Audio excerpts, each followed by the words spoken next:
From ancient civilizations to medieval kingdoms to our own modern society, conspiracy theories abound about those in control keeping powerful secrets from the people, from all of us. And while the allegations may vary, the overarching questions remain the same. What are they hiding? Why are they hiding it? And where is it hidden?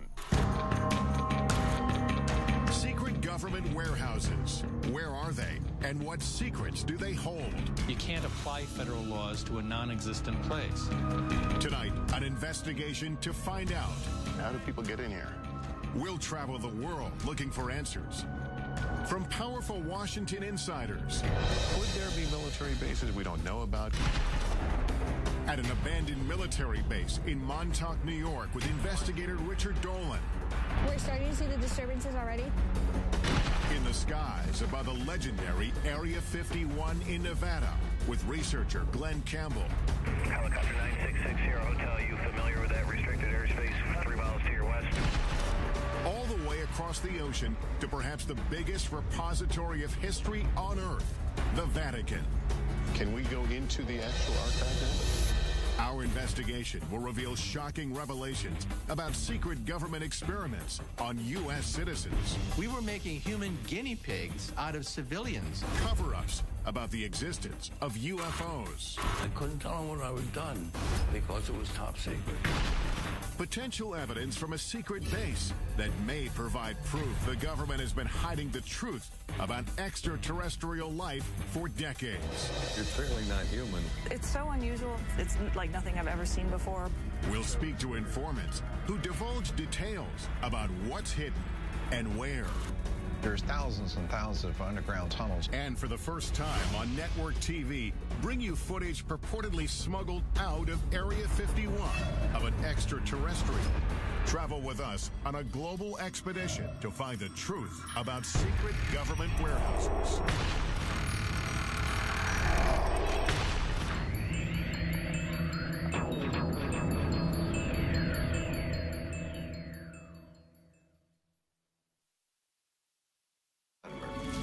Welcome to Warehouse 13.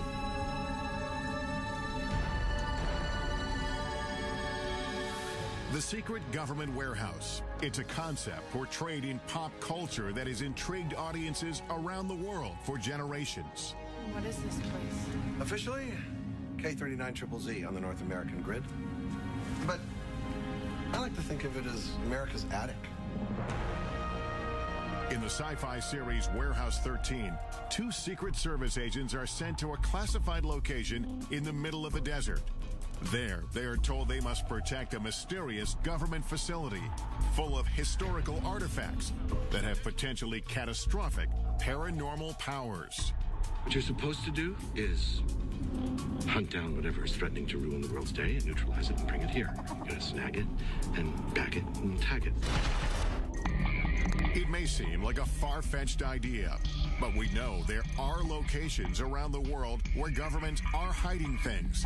On military bases, in government archives, in underground bunkers.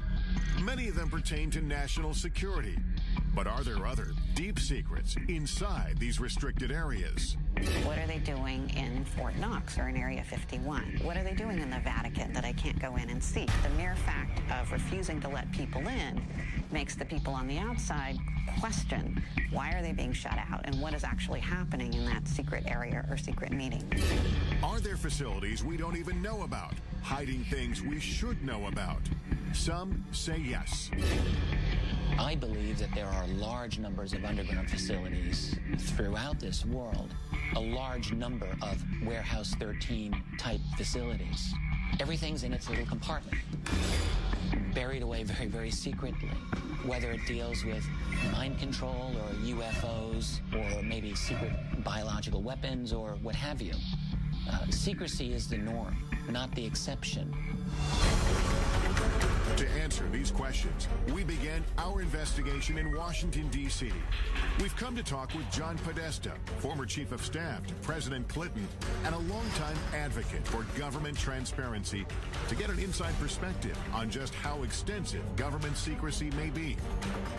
Has the government, in your knowledge, ever gone too far in keeping something secret? I mean, of course the government can go too far and keep it secret, and those habits kind of die hard. We just need to be observant to ensure that the public gets the maximum information that we can provide it. Is there a sense sometimes that the American public can't handle this information? People who are classifying information think the American public can't really handle it or don't need to know it. But I think over the long term, that's really dangerous. I think the American public can handle the truth. But how much don't we know as a society? There are sensitive operations that are kept secret that is critical to the success of those operations. But having said that, there's a lot that's swept into that zone, which for reasons that really are not about security, but could be done because if the public knew, they wouldn't want it being done in their name. One of the biggest sources of speculation is the existence of still classified UFO files. Why has the U.S. not been more forthcoming, opened up more information about UFO sightings, either proving or disproving? I think that's a question that I ask myself. I mean, is there something really in there that the American people couldn't really be made available to? Maybe, maybe it'll seem whatever the government was doing at the time might seem a little silly in retrospect, but so what? I mean, I think the public has a right to know that. While the U.S. government still keeps UFO documents stashed away at a government facility somewhere, other countries are finally coming clean. In 2008, the UK declassified its UFO records. And for the first time, witnesses, including members of the U.S. military, have been able to publicly come forward with their stories. I couldn't tell them what I had done because it was top secret. Milton Torres is a retired U.S. fighter pilot. In 1957, while stationed in the UK, a strange assignment came over his radio. They informed me that this was going to be an active firing mission. Then they said, this is an unidentified flying object. We want you to shoot this thing down. When Torres reached the designated coordinates, a giant object appeared on his radar screen. It was doing maneuvers that I couldn't follow. It would stop and then take off. Right angles. I got in, within 20 seconds to go, when all of a sudden it just disappeared. I mean, it took off something like 10 times the speed of sound. This is faster than anything we have on the drawing board.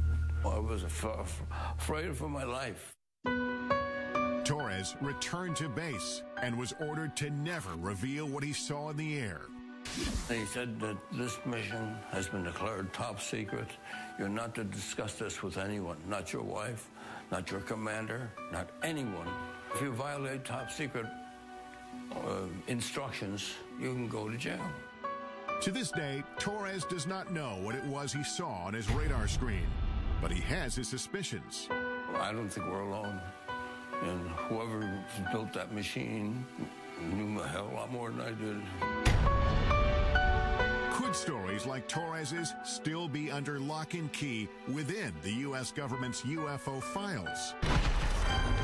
Even some politicians believe the answer is yes. Former Arizona Governor Fife Symington, who witnessed the unexplained Phoenix lights, believes it was a UFO and that it was covered up by the U.S. government. I witnessed a massive delta-shaped craft that silently navigated over North Phoenix. We want the United States government to stop perpetuating the myth that all UFOs can be explained away in down-to-earth and conventional terms. And Ohio Congressman Dennis Kucinich says he witnessed a UFO as well. Congressman Kucinich, did you see a UFO? I did. It was unidentified flying object, okay? It's unidentified. I saw something. Does the government know something about alien technology that it isn't telling us? I am convinced that our government has physical evidence, has answers, has information pertaining to the actual existence of UFOs. Many believe if there is evidence of UFOs, it is held deep underground here at the remote Air Force Base in Nevada, commonly known as Area 51. The heavily guarded base is so shrouded in security and mystery, it wasn't even acknowledged by the government until 1994. Even today, it is hard to sort out who officially oversees it. We filed a written request for access, but weeks went by with no reply, so we decided to call. We put in an official request to film at the government facility at Groom Lake, also known as Area 51. I do think that there is some merit to be able to get onto a base such as yours and see what actually is there and what kind of programs taxpayer dollars are paying for. Thank you so much. Bye-bye. You said that you would be willing to look at our request. While we wait for a reply, we focus on another location steeped in lore. Camp Hero State Park in Montauk, New York. Author and investigator Richard Dolan heads there to look into claims of covert mind control, time travel, and teleportation experiments conducted by the government in underground facilities. I want to find some kind of evidence to show that there may have been substantial underground activity around here. If we get that, maybe we can have another jumping-off point for a further investigation. From 1942 to 1982, Camp Hero was a military base where servicemen were often on the lookout for enemy planes or submarines. But according to Stuart Swerdlow, the base also had a darker side.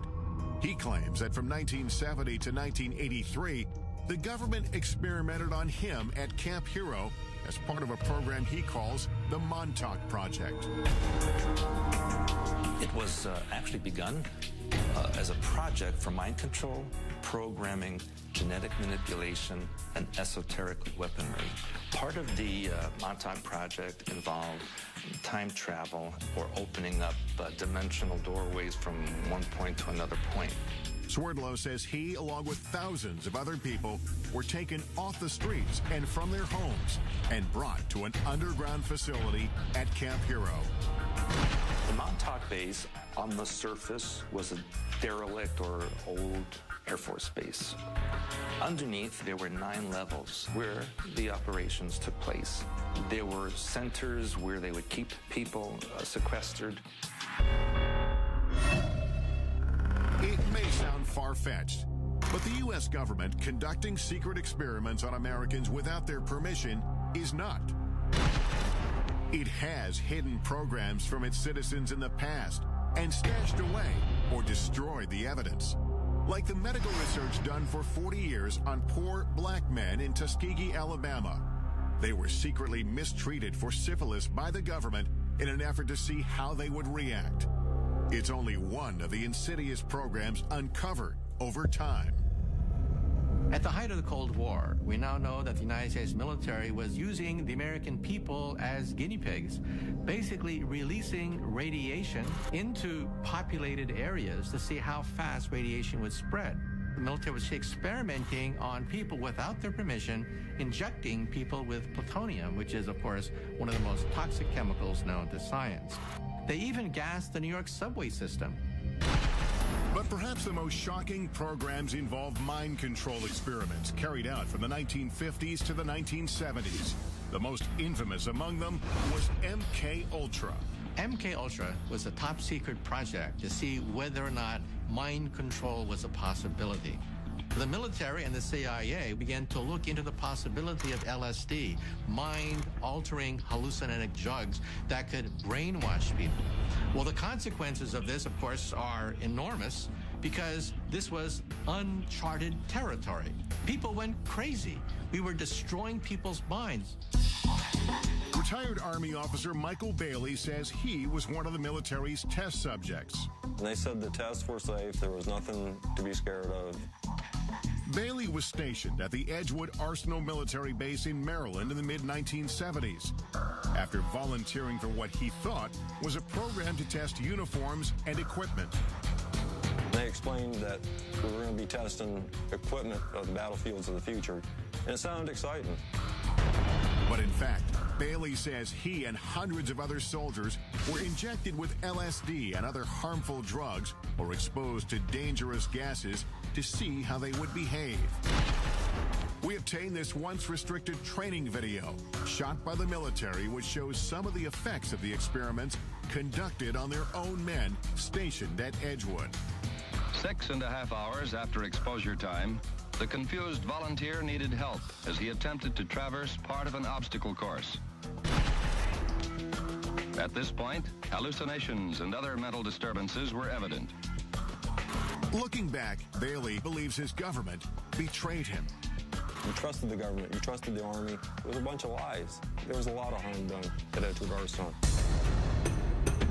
More than 100 of these mind control experiments were conducted at military bases, in hospitals, and at leading universities like Princeton and Harvard. But these programs had some disastrous consequences. There were a number of suicides, a number of unsuccessful suicides.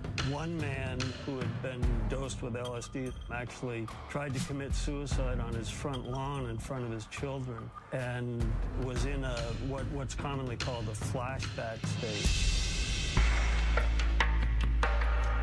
The truth behind MK Ultra was only revealed in the mid-1970s.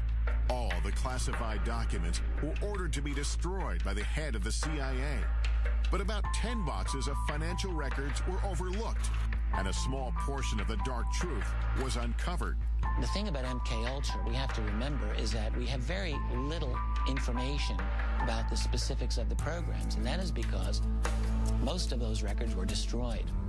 Without comprehensive records about who exactly was involved, some speculate that MK Ultra victims may have changed the course of history. The assassin of Robert F. Kennedy, Sirhan Sirhan, has been speculated for a long time to have been a mind control victim. At Harvard, it's interesting to note, one of the students involved in the experiments there was the Unabomber. If experiments like MK Ultra took place without public knowledge, is it possible the Montauk Project is another example of a government program that to this day remains classified? We only learned about MK Ultra by accident.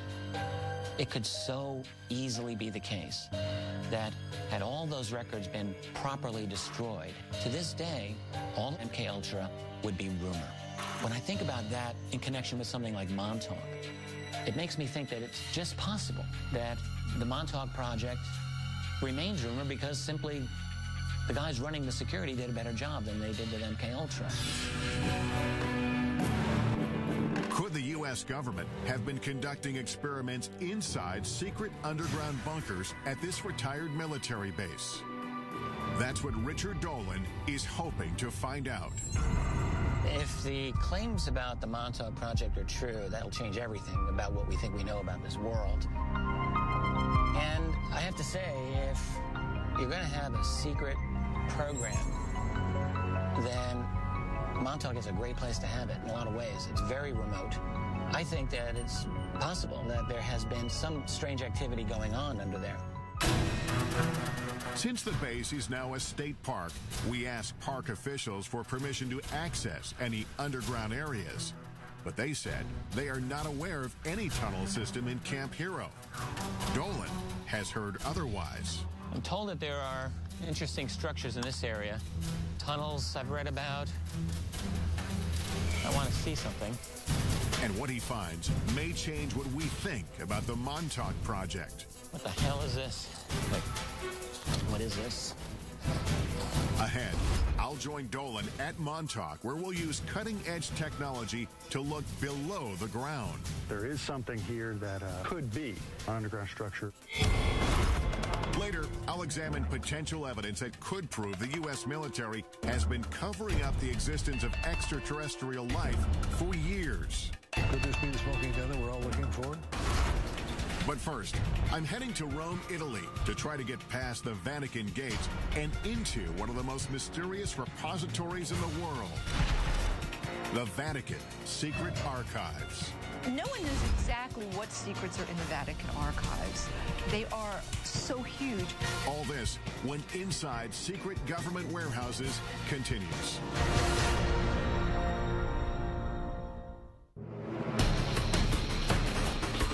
Our investigation exploration into the world's most secretive warehouses brings us here to Rome, Italy, home to the smallest sovereign state in the world, but also one of the most influential, Vatican City. It is the headquarters of the Catholic Church and its 1 billion followers. And although its government rules over only 108 acres of land, the reach of its power has extended around the world. The Vatican is an intriguing place because it's the oldest continuously existing organization on the face of the earth. You can trace it back 2,000 years. The Vatican's role in shaping history is well documented, and some of it, like its support of the arts, is proudly on display here. It's one of, if not the greatest, repositories of art, history, tradition, theology, and written material in the world. It is a treasure trove. Behind me are the hallowed halls of Vatican City, and somewhere deep inside, the Vatican's secret archives. 52 miles of shelves holding thousands of documents. It is perhaps the richest repository of history in the world, and yet it is off limits to almost everyone. For years, scholars and citizens alike have wondered what's hidden inside. Is the Vatican guarding powerful secrets? No one knows exactly what secrets are in the Vatican archives. They are so huge, and scholars are rather limited in what they're allowed to look at. I don't know that we'll ever know everything that they have there. The secrecy and lack of access have stoked the interest of academics, writers, and even Hollywood. In the novel and later movie, The Da Vinci Code, it is speculated that the church might be hiding the truth about the bloodline of Jesus Christ. While in the movie Angels and Demons, an ancient document stored inside the archives holds the key to preventing a secret society called the Illuminati from exacting revenge on the Vatican. This way, please. The archives in the movie is a vast, highly secure, state-of-the-art facility filled with millions of documents. The chambers are hermetic vaults. Oxygen is kept at lowest possible levels. There's a partial vacuum inside.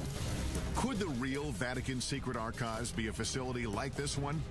And could there be documents inside pertaining to explosive subject matter the church may want hidden? Like prophecies about the apocalypse, evidence of a supposed bloodline of Christ, exorcisms, or secret societies. Information that might alter our understanding not just of the church, but of history. Recent discoveries tell us yes. Vatican archivist Barbara Frale found a document buried inside that is key to understanding the Pope's role in the execution of the legendary Knights Templar. Many people believe that Pope Clement V led the investigation into the Templar Knights and disavowed them and led to their downfall. You have found a document. What does that document tell us about the story? In 2001, we found in the Vatican's secret archive an original parchment belonging to Pope Clement V, who asked for a secret hearing for the Masters of the Templar Order, absolving them, as he was convinced they weren't heretics. Now we know that the Church never condemned the Templar Order, and that it was the King of France's act of violence and abuse to cause the closure of the order. Because this document was filed in the archives in a strange way, its existence remained unknown for hundreds of years. This makes me wonder, could there be other documents about other important pieces of history that have not been found? There are still millions of documents which are yet undiscovered in the Vatican secret archive. So what else might be hidden unintentionally or intentionally inside? Much of the speculation about what is intentionally withheld is about end-of-the-world prophecies, like the famous Third Secret of Fatima. It is one of the most well-known and important prophecies to Catholics around the world. The story goes that in 1917, a vision of the Virgin Mary appeared several times to 3 small children near Fatima, Portugal. Today, a site where thousands of the faithful flock each year. During her visits, the vision is said to have shared 3 secrets about the future. But the Vatican only revealed the first 2. The first one was a vision of hell. The second one had to do with the end of World War I and the beginning of another great war shortly thereafter if Russia wasn't converted to Catholicism. But the third secret was withheld, leaving some, like Fatima researcher Christopher Ferrara, to wonder what it said. In 1960, for reasons unknown, the Vatican let it be known that the secret was going to be placed under seal forever. But on June 26, 2000, the Vatican finally relented under mounting pressure and published a vision. The announcement of a third secret made international news. For years, people speculated that the third secret was actually a prophecy about the end of the world. Today, before 500,000 followers, a Vatican official revealed the secret. The vision showed a bishop dressed in white, shot down by a burst of gunfire. According to the Vatican, the prophecy of the third secret was fulfilled on May 13, 1981. That's when the Pope, interpreted as the bishop in white, was shot here on St. Peter's Square as he waved to the faithful from his vehicle. But there are those who don't believe that explanation. They believe the real third secret may still be hidden inside the Vatican, and that it contains an even more startling revelation. A revelation about a global crisis. The secret involves a crisis in the church and some kind of apocalyptic scenario that affects every man, woman, and child on the face of the earth. I've been granted rare permission to enter the archives with our cameras to see what's inside. The first thing I'm shown is kept in the head archivist's office, and it exemplifies the kind of rich history that's stored here. Explain what this document is we're looking at. This is the letter addressed to Clement VII from the Lords of the English Parliament, in which they ask the Pope to annul the wedding between Henry VIII and Catherine of Aragon. This led to the Church of England breaking away from the Catholic Church, did it not? Si. But not all the documents get such a grand display. Most of them are buried deep inside the main archives facility. The Archives Secretary General, Luca Carboni, has agreed to meet with me and take me into the heart of it all. Can we go into the actual archive now? We go to see the storage of the archives. Where the archives the storage.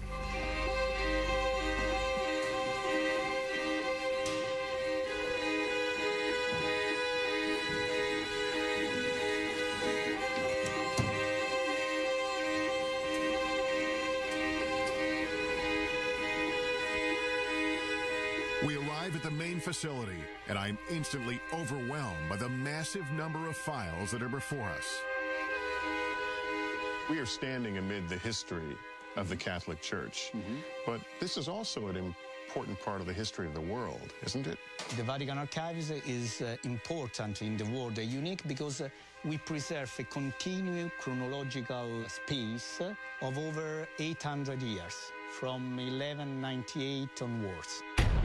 Documents as varied as records of medieval families to letters from the brilliant astronomer Galileo, who had famous battles with church leaders of his time, live on these shelves. So you have a correspondence from Galileo? We have a simple letter to a cardinal from Galileo. So that's Galileo's signature?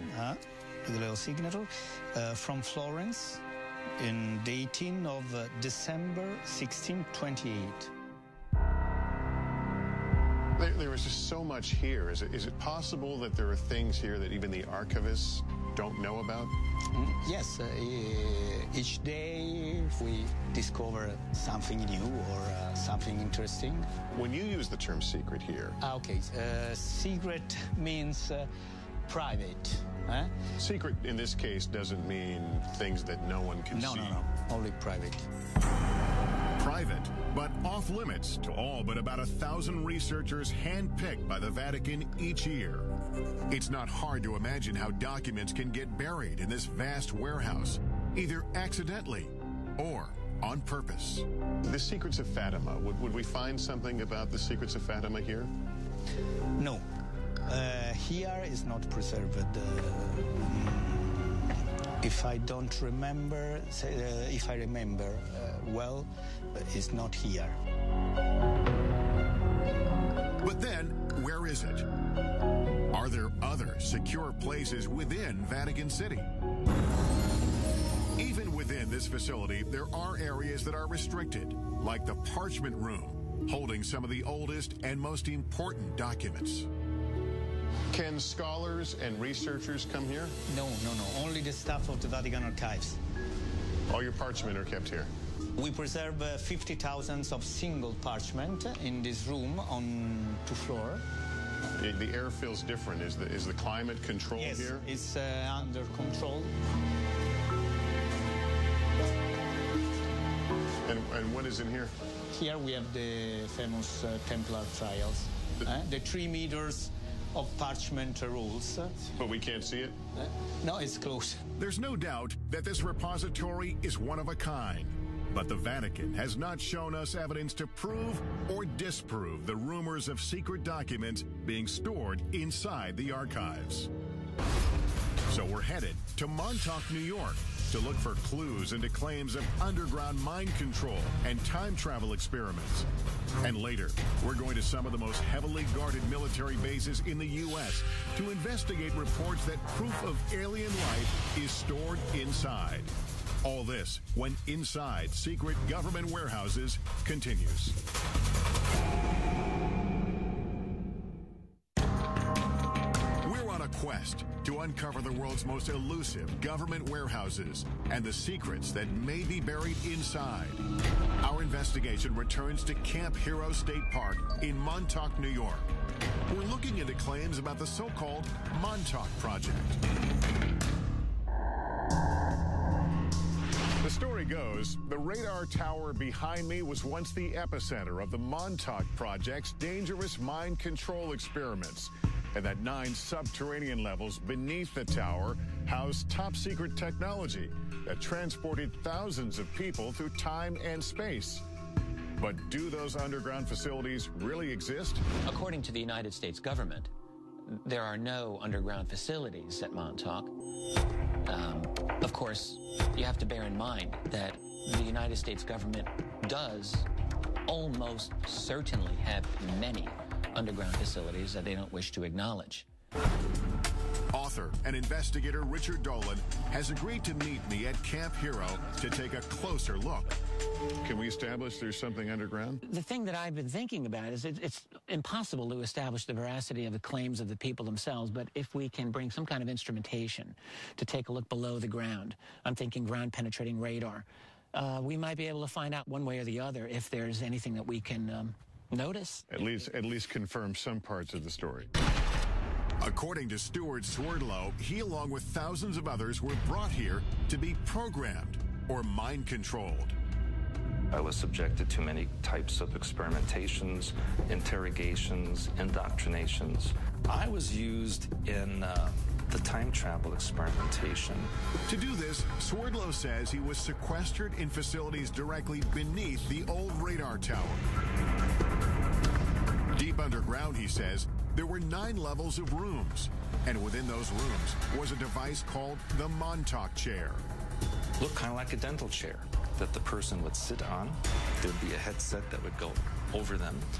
There were huge computer banks around that location. And there would be the psychic who would be sitting in the chair and generate thoughts electromagnetically into this device, which could be amplified and stored on the computer so that it could be amplified and transmitted. But mind control wasn't the only concept being tested at Montauk, Swerdlow says.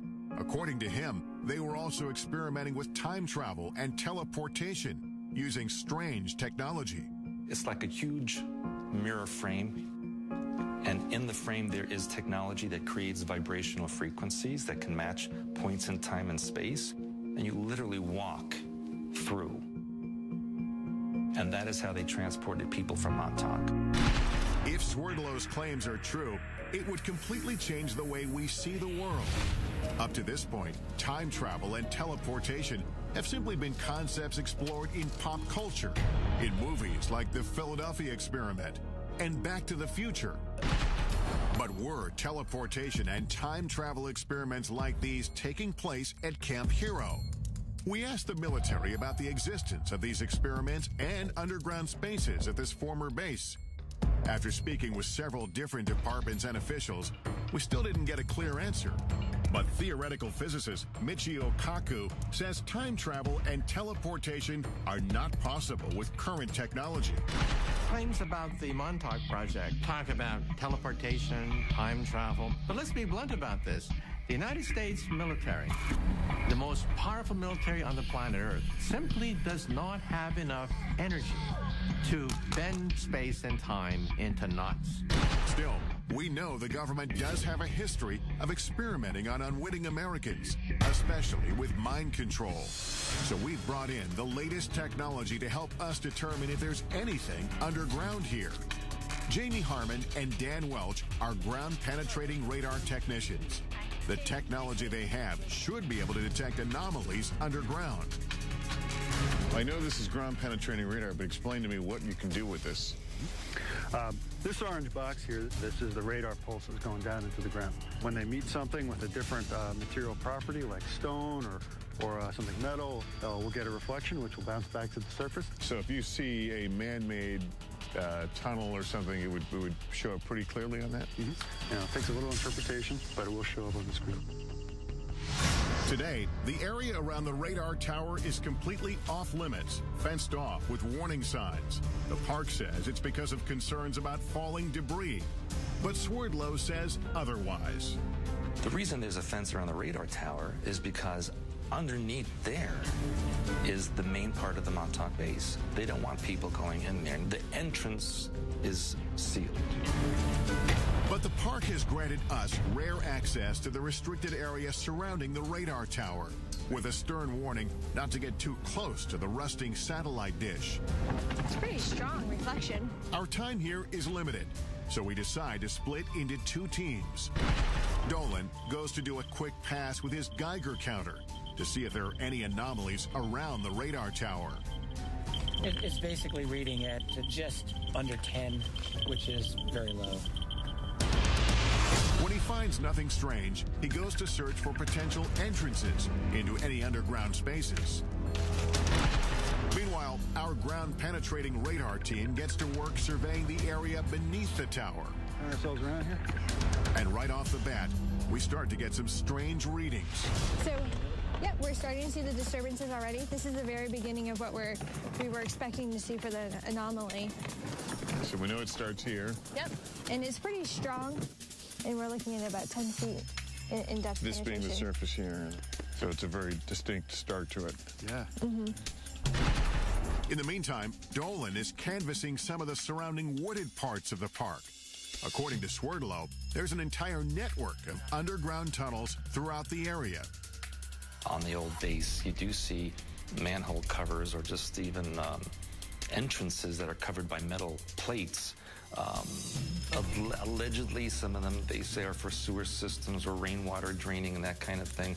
But those were once escape hatches for the underground area. This is one of the many manholes that's said to be in this area. There's some water. The water pipe here. A ladder going down. It looks like it's been backfilled. Right. I'm going to regret this, I'm sure.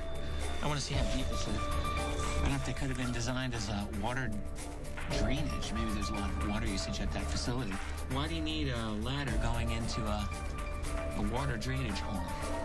Dolan finds several of these uncovered manholes, but they lead no further than 7 feet down. So he returns to check on me and the GPR team. and we are getting compelling readings.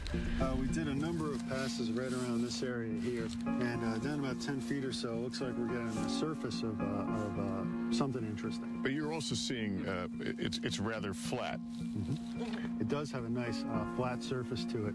So, given this area here, the topography of this hill, how it slopes down, if something was flat, it might be more evidence that it could be, more man-made. In other words, it appeared that it could be a roof of something that even went below. Sure, could be the top of top of an underground chamber. It's the most compelling evidence. Well, it's about par for the Montauk mystery because it gives us a little bit of something, but not enough to really say yes. But here's the deal: it's about 10 feet below us, and if there are 9 levels, apparently we would only see the top level. That's correct. Yeah. So there's no way of knowing what would be beyond that. What the GPR technology has uncovered may be just a first step to determining if there's anything underground. But without the park's permission to start drilling, there's no way to be certain. But that doesn't mean our investigation ends here. We still have one more place to look for proof of underground facilities in the area. The tunnel systems that exist under the town of Montauk and Montauk Manor still exist. These locations have tunnel systems that go towards the Montauk base. We've come to the Montauk Manor, an old hotel built in 1927, to see if we can find these supposed underground tunnels and whether they lead to Camp Hero 5 miles away. So what is this place? These are the access tunnels, like the foundation of the Montauk Manor, and building 27. And the tunnels go for quite a ways. Jimmy Hackett works at the manor and has been exploring these tunnels for decades. Have you gone through the whole route of this? I've gone through a big portion of it, but there's still some unexplored sections back there that I haven't been through. Have you ever explored Camp Hero? Yeah, I did. Actually, when we were younger, we played up there while it was actually a working Air Force base. We found, I don't know what you call them, but they were tunnel-like. We'd climb down metal rebar ladders into these square tunnels. Are those the manholes that we're talking about? These are different? Yeah. These are cement square with metal lids. And those are now sealed over? Yes. Yeah, I've heard they were filled with cement. But there are tunnels under Camp Hero? Yes. We start to make our way through these tunnels. They quickly get lower, narrower, and harder to navigate, with no end in sight. Well, we can get through here. We can get through. Watch our heads. Yeah. A lot of cobwebs down here. A lot of cobwebs, it just keeps going. Turns around to the right. Oh, great. This will go on forever. Okay. Come on up here and take a look at this. We finally get to a point where it is no longer possible for 2 people to keep moving forward. He's gone ahead a little bit to see exactly how far it really goes. I can't believe it goes this far. Neither of us can figure out why you would have a crawl space of this length under this building. Richard, can you hear me? My way back here. I couldn't find the end of it. I'm here. It's very, very long. And one end is a dead end, but then it branches off and it goes into several different directions. I could imagine people getting temporarily lost down there anyway. I think as far as either of us goes right now? I think so, yeah. These seemingly never-ending tunnels add another dimension to the Montauk mystery and keep the story alive. We may never know the truth about the Montauk Project or about what may have taken place here at Camp Hero. What we do know, of course, is that military bases here in the U.S. and around the world are ideal places to hide classified projects. And that's exactly where we're headed next, to 2 of the most secretive, heavily guarded military bases in the country. Our first stop is Wright-Patterson Air Force Base in Ohio. Could the potential evidence we uncover there prove once and for all the base has been engaged in a cover-up of alien life? He says, forget you ever seen this, forget you ever worked on it, don't talk about it. And later, we'll head for the skies in an effort to get the closest look possible at Area 51, where alien technology and life is said to be stashed away. All this when Inside Secret Government Warehouses continues.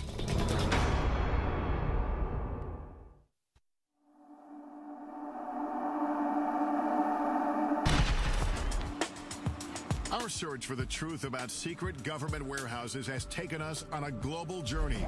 We've been to Montauk, New York to explore allegations of mind control and time travel experiments underneath an abandoned military base. And we've traveled across the Atlantic to delve into the depths of the Vatican's secret archives in search of answers to age-old mysteries.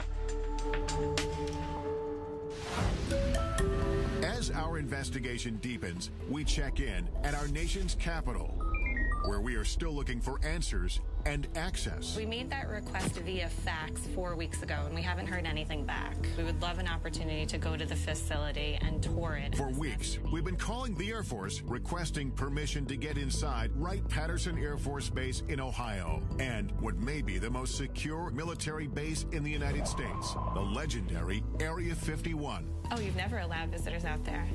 After phone calls to multiple government agencies, we finally reach an Air Force representative who agrees to review our request one more time. Thank you so much. I would appreciate that.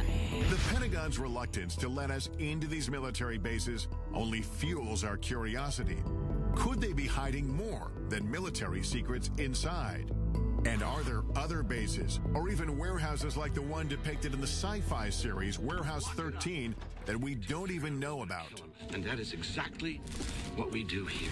Take the unexplained, and we just safely tuck it away in this supersized Pandora's box.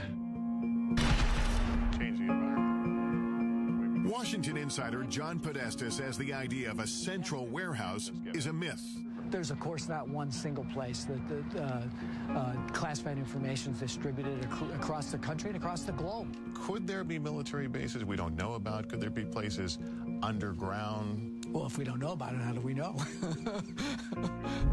Officials at Wright-Patterson Air Force Base decline our request for an interview. But we are able to speak with Congressman Michael Turner, who represents the Dayton, Ohio district where the base is located. Wright-Patterson Air Force Base is known as the largest Air Force base in the world. It has over 20,000 people who work inside the fence, largely in research and development. It has been involved in every plane for the military, starting with the Wright brothers plane, going straight through to stealth. Turner acknowledges Wright-Pat's classified research has inspired theories about extraterrestrial technology stored on base.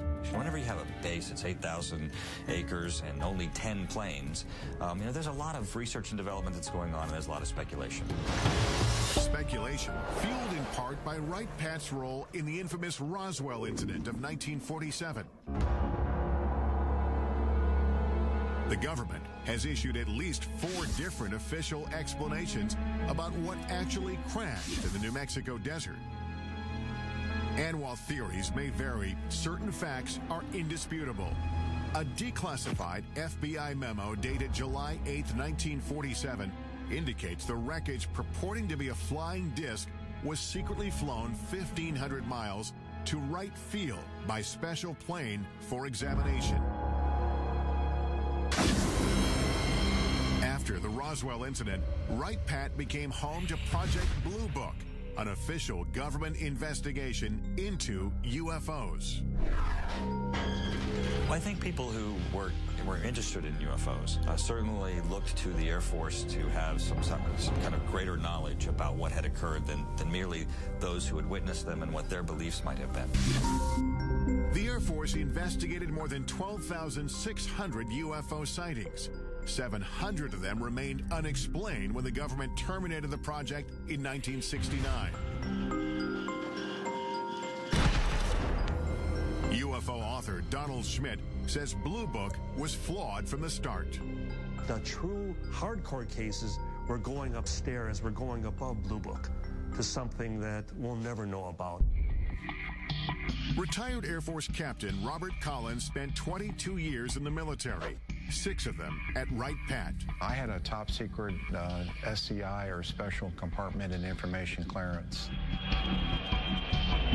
Honorably discharged in 1988, Collins says he has come forward because he wants the military to stop covering up the secret UFO research he believes it has been conducting at Wright-Pat for decades.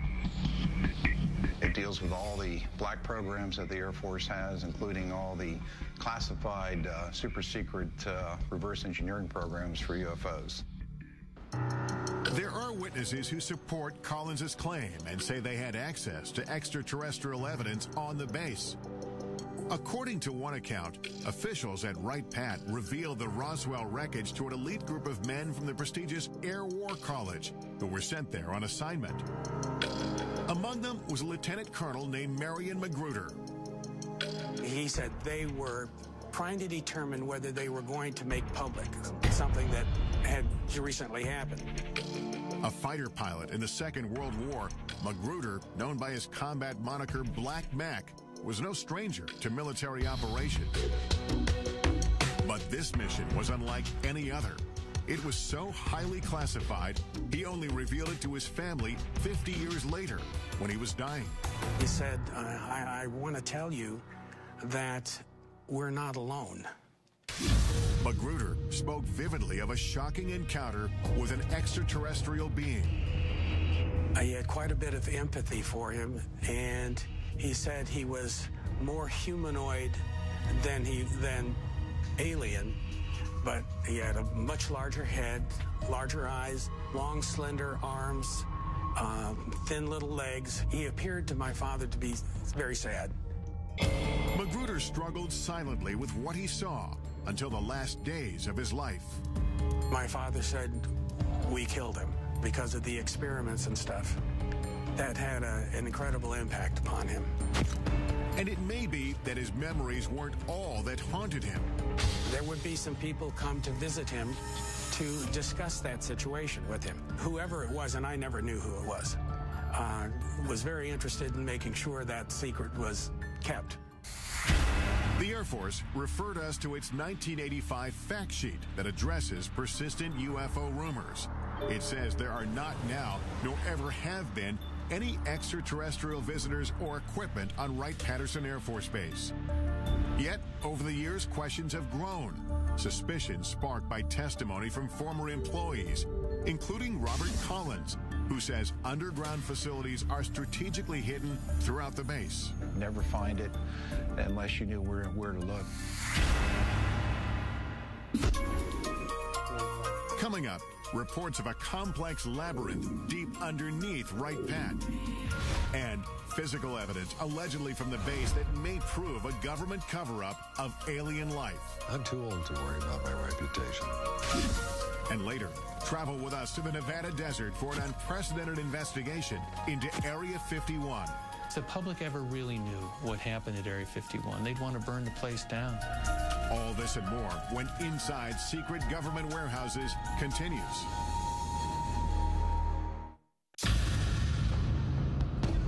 We've come to Wright-Patterson Air Force Base in Dayton, Ohio to investigate the truth about what may be hidden inside.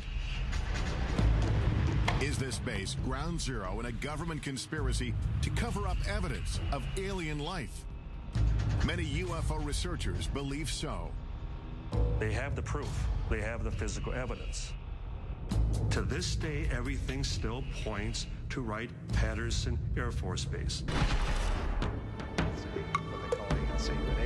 According to retired Air Force Captain Robert Collins, the next building is 620. These civil engineering drawings show entrances to a massive complex of tunnels and vaults located under the base, which leads to a set of stairs. Combining data from 25 years of research with information leaked to him by unnamed sources, Collins describes what he believes he's under the surface.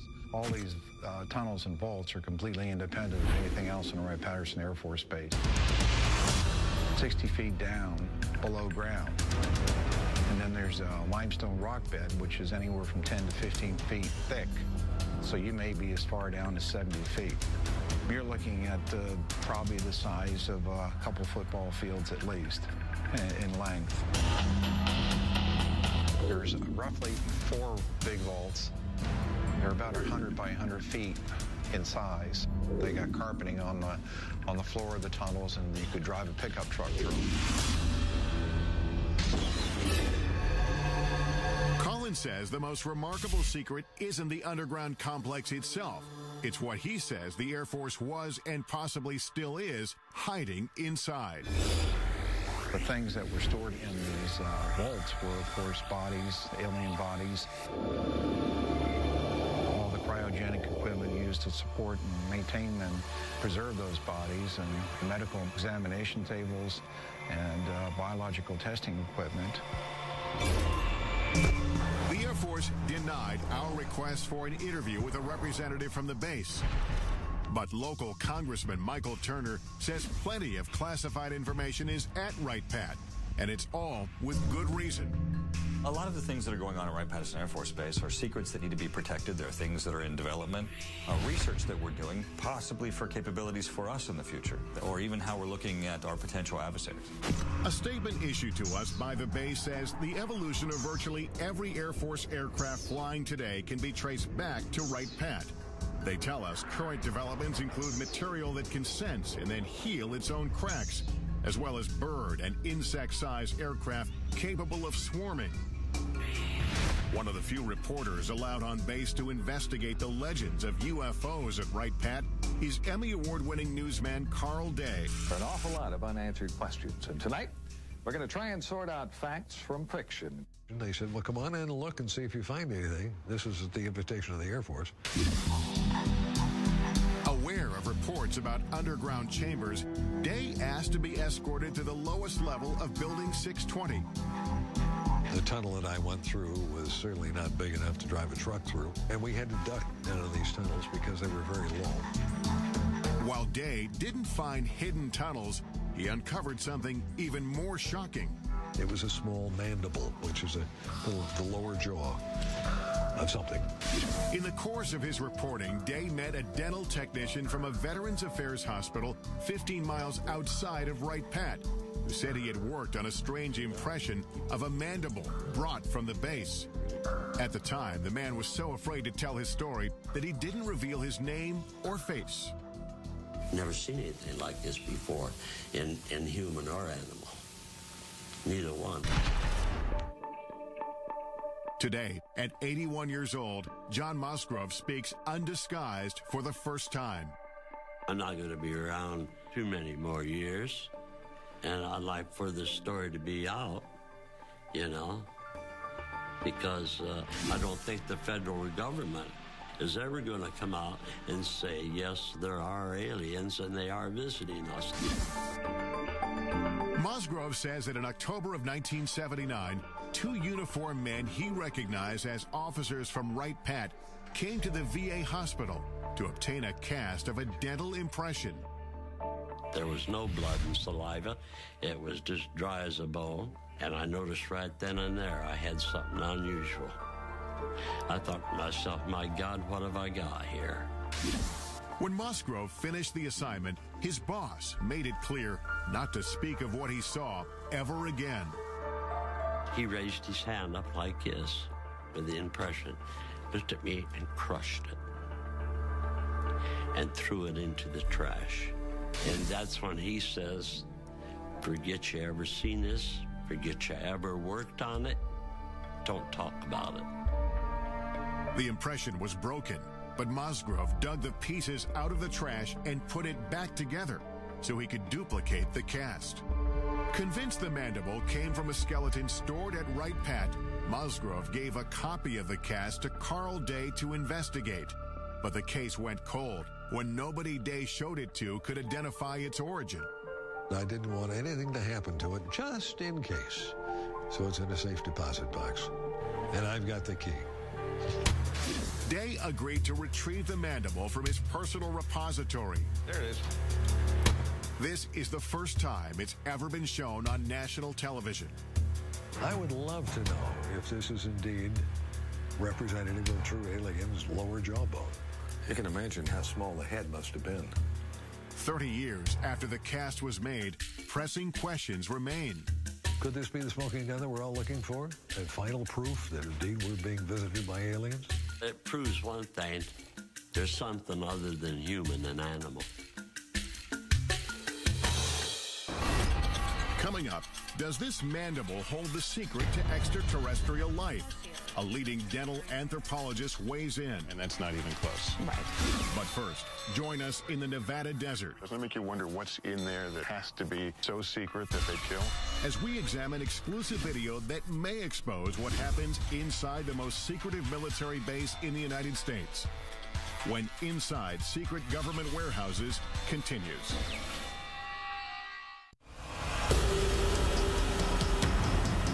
Our global journey leads us to one of the most mysterious military facilities on Earth. The legendary Area 51. Area 51 is a black facility, which means it was created to deny its very existence. You can't even approach it. It's so heavily guarded. So it's really hard to know exactly what the government is doing. Government secrecy surrounding Area 51 has made the base so notorious that it's even depicted in blockbuster movies like Independence Day. In the film, Area 51 is portrayed as a massive UFO research complex, complete with flying saucers and alien bodies. After repeated requests for access to Area 51 or a representative, we're turned down. May I ask why we're being denied access? The Air Force issued a statement saying the area is used for testing and training for operations critical to the effectiveness of U.S. military forces and the security of the United States. And some specific activities and operations, both past and present, remain classified and cannot be discussed. Undeterred, we hit the road to find out as much as we can without breaking the law. I'm now driving to the Nevada desert a couple hours north of Las Vegas, heading to the legendary Area 51, a place that perhaps holds some of this country's biggest, deepest military secrets. What exactly goes on there has been the source of a lot of speculation. As local tourism shows, most of the speculation centers on extraterrestrial projects, reports of warehouses dug deep into the mountainside. There's some sort of earth-moving activity taking place in that area. Where some claim scientists are conducting reverse engineering on alien spacecraft.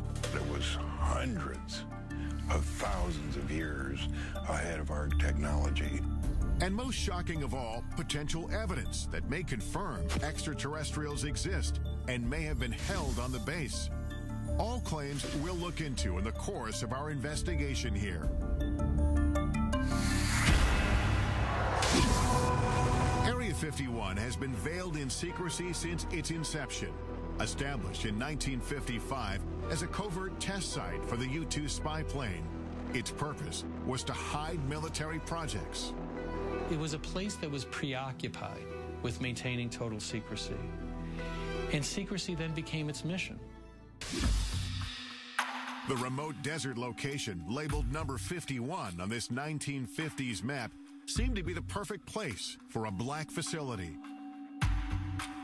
But as the base infrastructure and activity grew, information began to leak out. The U-2 spy plane, the SR-71 spy plane, various stealth aircraft were all tested at this facility. And everything that we can see from the ground and the air indicates that this base is for aircraft testing.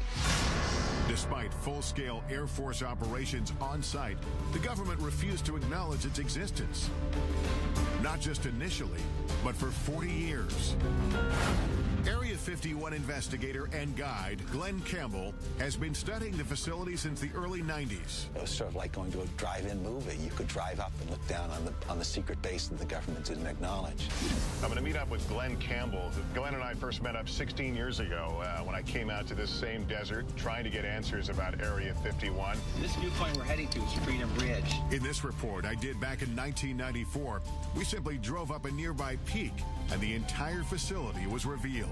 From our mountain vantage point, Dreamland is a collection of unremarkable buildings. Today, the military has expanded control over land around the base. It's been a long time. So getting a good view won't be as easy. What will we be able to see today? Well, from the ground, we're not going to be able to see much. And I know you brought some we have satellite photos. Increasingly better satellite imagery over the years. Some of this stuff is incredibly good. Look at these runways and things. It's still the best way to see it is from overhead. Yeah, the security of this place is part of the intrigue. That's what continues to raise the level of curiosity and even, conspiracy theories. The security here is intense. When we look around, it's a good place to hide. It's a damn fine place to hide. Area 51 first gained public attention in the late 80s with an explosive claim made by a physicist named Bob Lazar. He said he'd been working on a top-secret project to reverse engineer alien spacecraft at a classified location near the base. He says, no, John, he said, I was in it, I touched it, it's real, it's E.T., it's nothing that we could have produced. Bob Lazar declined our request to be interviewed for this program, but referred us to his good friend John Lear, a retired pilot who flew missions for the CIA. I was the guy that exposed Area 51. Lear says he pushed Lazar to do a television interview revealing the government cover-up of alien technology. He said, yeah, just as long as I do it in shadow. The interview took place at Lear's home, and he captured the setup in this exclusive video. Taking pictures, that's Bob. That's his wife. In the interview, Lazar claims to have worked on flying saucers in a secret facility called S4. So covert, it's camouflaged by a mountain south of Area 51.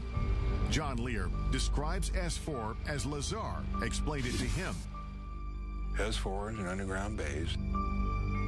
It just looks like a slope of a mountain, but actually they're hangar doors, and they slide up. So it looks like just part of the mountain is sliding up. And it would lead into a laboratory, and there was a set of hangars there. 9 hangars all together, and there was a flying saucer in each different one of them, and they were all different. Right, straight down the road. If the reports of flying saucers and reverse engineering are true, then could the government be using Area 51 as a warehouse for alien technology? Regardless of what kind of secrets the military is hiding inside Area 51, it's clear visitors aren't welcome. This is as far as we can go on public land. That's the first thing that strikes me. There's no fence, just a pair of signs. At first look, security at the base doesn't seem impressive. But soon, the complex layers of defense become apparent. I notice tripods on the hill. Those are watching us. Cameras, they're looking down at us. They're looking at the road over there. You can't sneak by on this road. And if you miss that, you don't miss our friends up here on the ridge. Right. In the pickup truck. These guys are here 24 hours a day. Ground sensors, remote cameras, and private security around the clock. Yet the desert itself may still be Area 51's best protection. You know, when we came here, I expected to see a 15-foot barbed wire fence. There's no fence, just a series of these orange posts. These posts are the only marker that you're required to have in Nevada to mark a boundary line. They don't need a fence here. They've got 13 miles of empty desert to protect the base. Well, the sign's pretty typical. Warning, restricted area until you get to the bottom. Use of deadly force authorized. So we're actually 3 feet from being in a situation where we could be killed. Doesn't it make you wonder what's in there that has to be so secret that they'd kill? Could it be true alien visitors are being held at Area 51? Airing for the first time on network television, this video purportedly shows a live extraterrestrial on the base. He's apparently being observed by military workers through a glass partition. The source of the tape is a man who goes by the name of Victor. He won't reveal his identity for fear of retribution. Victor says the video was smuggled out when material from the base was being converted from analog to digital. He discussed the video with an altered voice in this 1996 interview. Approximately twice a month, they sit it down for a session that generally lasts from 3 to 5 hours. Victor claims the alien arrived on Earth in 1989 and was subject to regular interviews. In this session, He says the alien becomes distressed. He's checking for hemorrhaging around the eye sockets and in the nasal cavity. Victor believes the alien died in the mid-90s. We have no way to verify whether the video is authentic, but we'll take it to a creature effects expert in Los Angeles to test its plausibility. In the meantime, we scale a mountain in search of any sign of structures inside the restricted area. Point is to hug these orange markers. I haven't even seen the orange markers before. There's but we know the orange markers are to our right here. We're losing daylight and only have orange posts to guide us. One wrong step into the invisible border means we could be arrested. I see a structure off in the distance. What are we looking at there? That's the actual guardhouse. That's the actual gate within the Nellis Range. So if you were to keep driving on the road past those signs and you got to that guardhouse, you'd be arrested immediately. We continue to climb upwards until we can't go any farther. Well, this is as high as we can get. It looks like we're at the end of our journey because I see what do you call them, camo guys? Yeah, the camo dudes. Are here. And some orange markers here. This is as far as we can go. This is where the border changes. I think our only option is to get in the air during daylight, and maybe I'll be able to get a glimpse and get some idea of what's in Area 51. But we're going to need daylight and a chopper. Yeah. Coming up, join us in the skies above the Nevada desert as we take you as close as you can get to the most infamous military base in the country. They now know who we are and where we are. That's correct. Is Area 51 the epicenter for a cover-up of alien life? Or is the base concealing earthly secrets that are much more disturbing? Find out what happened at Area 51 and what humans did. That's scary enough. When Inside Secret Government Warehouses continues. The only people who know what happens inside Area 51 are the employees, and their identities, even down to the cleaning staff, are kept secret. That white bus with the darkened windows, we're told, ferries local workers from around Area 51 who come here to work each day. Those not bussed in are flown in, shuttled back and forth on special unmarked planes. They fly on a private airline known over aircraft frequencies as Janet, every morning from Las Vegas to Area 51. This surveillance video shows workers returning from Area 51 on private 737s. These are jets without any company markings. They just have a red stripe down the side. Signing on to work at the base means agreeing to a covert lifestyle. No one can even admit that they work there. Jonathan Turley, a litigator in national security cases, first learned about Area 51 in 1994 when he was contacted by employees who were gravely ill. You're basically told to go die. And they weren't supposed to talk to a lawyer, and they weren't supposed to talk to a doctor. Despite having signed non-disclosure agreements, some workers told Turley they'd been exposed to toxic materials on base. One of them was a sheet metal worker named Robert Frost.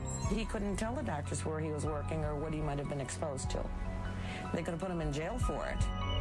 In 1994, I conducted this interview with Frost's widow, Helen. She told me about the first day her husband came home with symptoms.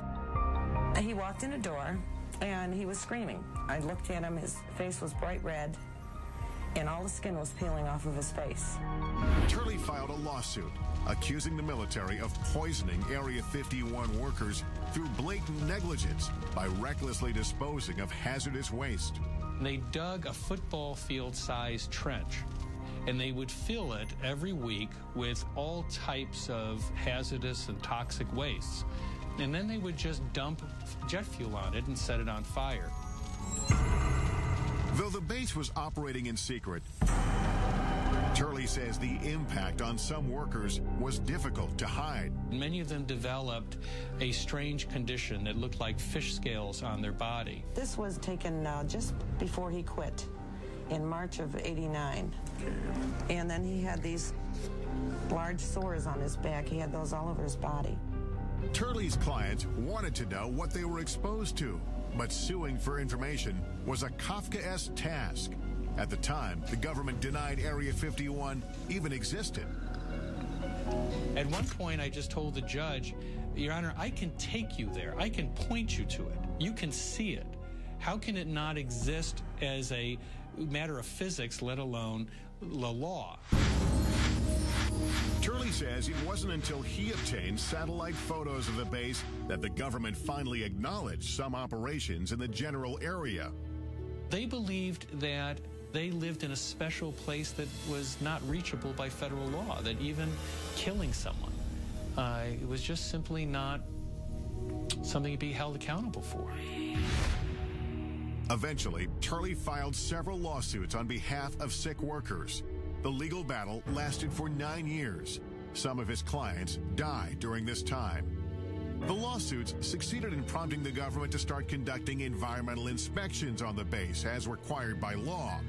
And as a result, the court found one of the cases to be moot. Another one was dismissed for reasons of national security. In the end, Turley's clients got no answers, and disclosure of the legal inspections prompted by the lawsuit was deemed subject to a presidential exemption. This means they can be kept from the public, and they have been to this day. This is a failure of immense proportions. It goes not just from the Air Force command at the facility, but extends all the way to the president himself. These were Americans. They had to be protected from their own government. Turley says all the stories about aliens at the base have provided the military with an ideal smokescreen. If everyone's looking for some galactic presence, they're not looking down on Earth for simple crimes. And so the government never really did try to kill the alien stories. They just wanted to kill the crime story. And so, public interest in Area 51 and its alien legends has endured. Tourists come from all over just to get a glimpse inside the border. There's all the signs and all the cameras watching you up in the hills and the guys in the trucks. It's like, okay, what do you really not want us to see that's back here? Like, what is it that you want hidden so well? Major land restrictions in the 1980s and 1990s have closed off nearly every reasonable land-based vantage point into the facility. So we concoct another plan. We really couldn't see anything from the ground, but we have another option. We've hired a helicopter, and we're going to go up and try to skirt around the restricted area and see what we can see. Campbell, please meet you. The sky is also now the focus for investigator Glenn Campbell, as he prepares to monitor activity in the restricted airspace above the base with high-powered surveillance cameras. I have 3 cameras recording 72 hours worth of video. These 3 specialized cameras will record continuously and capture anything unusual overhead, day or night. The idea is have Bald Mountain on one side, have this small peak on the other side. What's nicer? As we await the results, I head off to do some aerial surveillance of my own.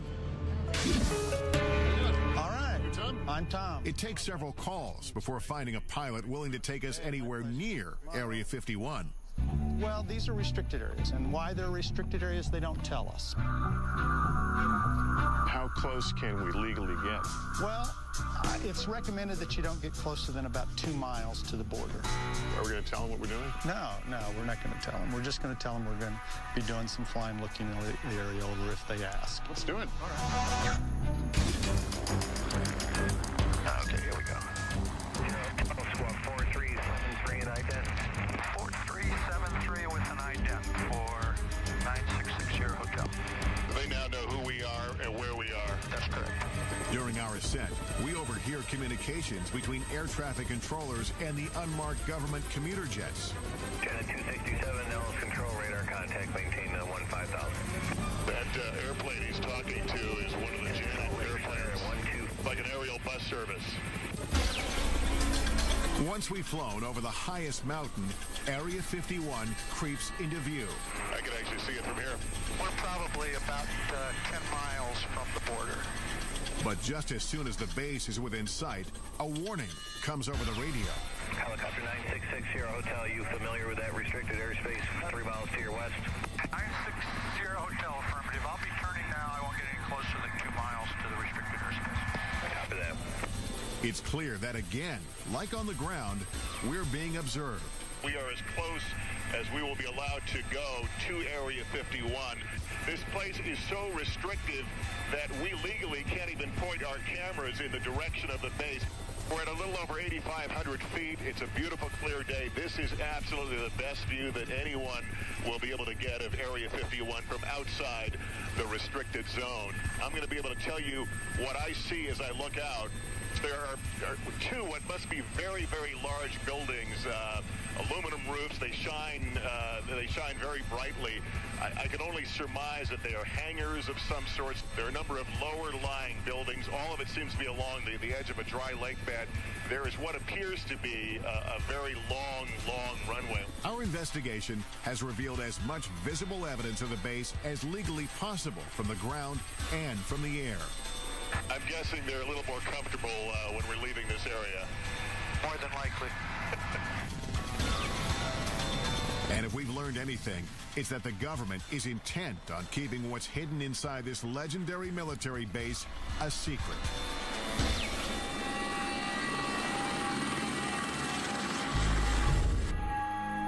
After 72 hours monitoring the sky, our video surveillance captures some anomalies.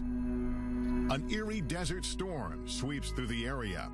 A bright light floats along the horizon after dark. And then we discover this glowing disc in the corner of the screen.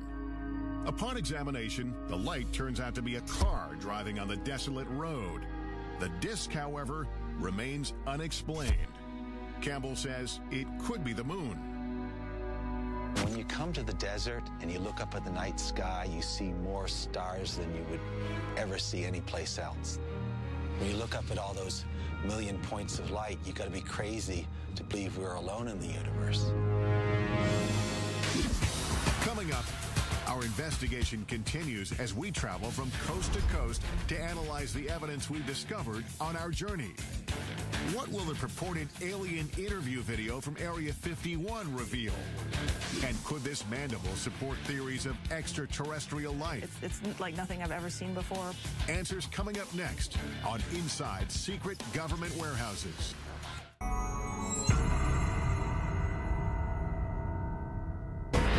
Our investigation into secret government warehouses culminates with analysis of the potential smoking guns we've uncovered. Does this video of an alleged alien interview at Area 51 reveal the truth about life beyond Earth? And could this mandible prove alien remains have been hidden on bases like Wright Pat for decades? We'll explore all the possibilities with top experts, starting with one of the most sought-after creature effects artists in Hollywood. I'm looking for that one piece of footage that is undeniable, that I can't look at or other people can't analyze to death. Kevin Yeager designs creatures, aliens, and humans for a living, most notably Chucky from Child's Play and A Nightmare on Elm Street's Freddy Krueger. Yeager agrees to analyze the video using 25 years of experience in puppeteering and film. The first thing that I saw, was an alien, and it actually looked like it was alive. If you look closely, you can see there's a small little mouth. It kind of looks like it's, pursing and moving like a natural mouth would. It's got big doughy eyes. It's got a big head, and it moves in a pathetic way, and you want to take care of it, and suddenly your heart is involved. Just as Yeager starts to identify with the alien, he spots questionable movement. There's some quick, jarring movements that every now and then see this little jerk bobblehead that happens here. Right there is kind of a jerk bob, and the shoulders move as well. A telltale sign, he says, that the alien is a puppet. It's the head movement that tips Yeager off, and he uses this animatronic doll to explain. Now, if you go slowly, like it was first moving very slowly, you can kind of take all the bobbles out. But then once he began to get kind of tired or go into his sick state, he began to wiggle and jiggle like this, and then that's what it kind of gives it away. But when dealing with a life form we know nothing about, Yeager admits anything is possible. Maybe the atmosphere here is different and the pressure, and they can't handle it, and the gravity it is too hard on them, so they do bobble. Still, Yeager says it looks like the setup is hiding something. The darkness of the videotape, the fact that the alien is sort of back behind a desk, I believe that is to obscure a possible puppeteer behind there. Yeager thinks the alien and the video are a hoax, but he says it wasn't a bad try. There's certain organic elements to it, and I can totally see why people would think this is real. Hoaxes do nothing but undermine efforts to get to the truth. With that in mind, we head to New York City to visit NYU dental anthropologist Shara Bailey. She has been studying the mandible we obtained during our investigation at Wright-Patterson Air Force Base. The jaw shape is what struck me first, because the shape of this jaw is very narrow in the front part, and then it kind of dips in here, and then it's very wide in the back. And this is very unusual for a primate. It makes this curve and then comes out. Yeah, it's kind of like an S curve, I guess you might call it. And certainly our teeth and jaws don't do that. No, they don't. Dr. Bailey has 2,000 primate casts, one of the largest collections in the nation, and she's compared the mandible to every single one. Can you say with any fair amount of certainty that this is not from a primate? Yes, I would put my career on it that it's not from a primate. Although Bailey can't match the mandible to anything she's ever seen, her examination of the cast does reveal new information. The cast was made from a skeleton. And this is of a living person. Because we see the gum here? Yeah, you can see the gum, and you absolutely can't see the gum here. The creature lost its teeth after it died. And there are also crypts. You can see that where the teeth might have been. The remaining teeth show it was an omnivore. It's something that eats both flesh and vegetables. And dimensions of the jaw indicate the size of the creature itself. This is a macaque, but it has a jaw similar in size to this. And so whatever this creature was, it was the size of a small dog. And the skull size would be similar as well to match this? Yeah, there's a very good correlation between jaw size and skull size. The cast has some characteristics that strike Bailey as peculiar, including signs of being scraped with a tool. It's definitely been modified. So that I can tell you. Whether it's authentic and it was modified for some other reason, it's very hard to tell. She also questions the apparent human-like dental pattern, which could disprove the notion that the cast came from an alien skeleton. If we're an alien and evolved on a different planet, totally separate from us, why would we ever expect it to have the dental pattern, the same number of teeth and the same types of teeth as a human?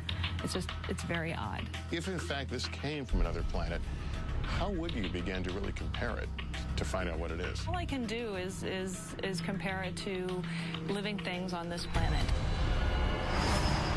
This mandible is not of any creature that comes from our Earth, that's for sure. This alleged alien artifact tied to our nation's most complex Air Force base may be just the tip of the iceberg of what the government doesn't want us to know. Could this be one of the many secrets locked away in classified government warehouses around the globe? And is there a real Warehouse 13?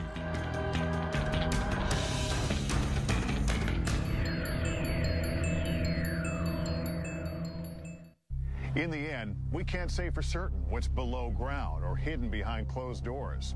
What we do know is that there will always be information those in power don't want us to know about. And as a society, we have the right and the responsibility to keep asking, to keep pushing, to discover what they don't want us to know and why. I'm Lester Holt. Thank you for watching.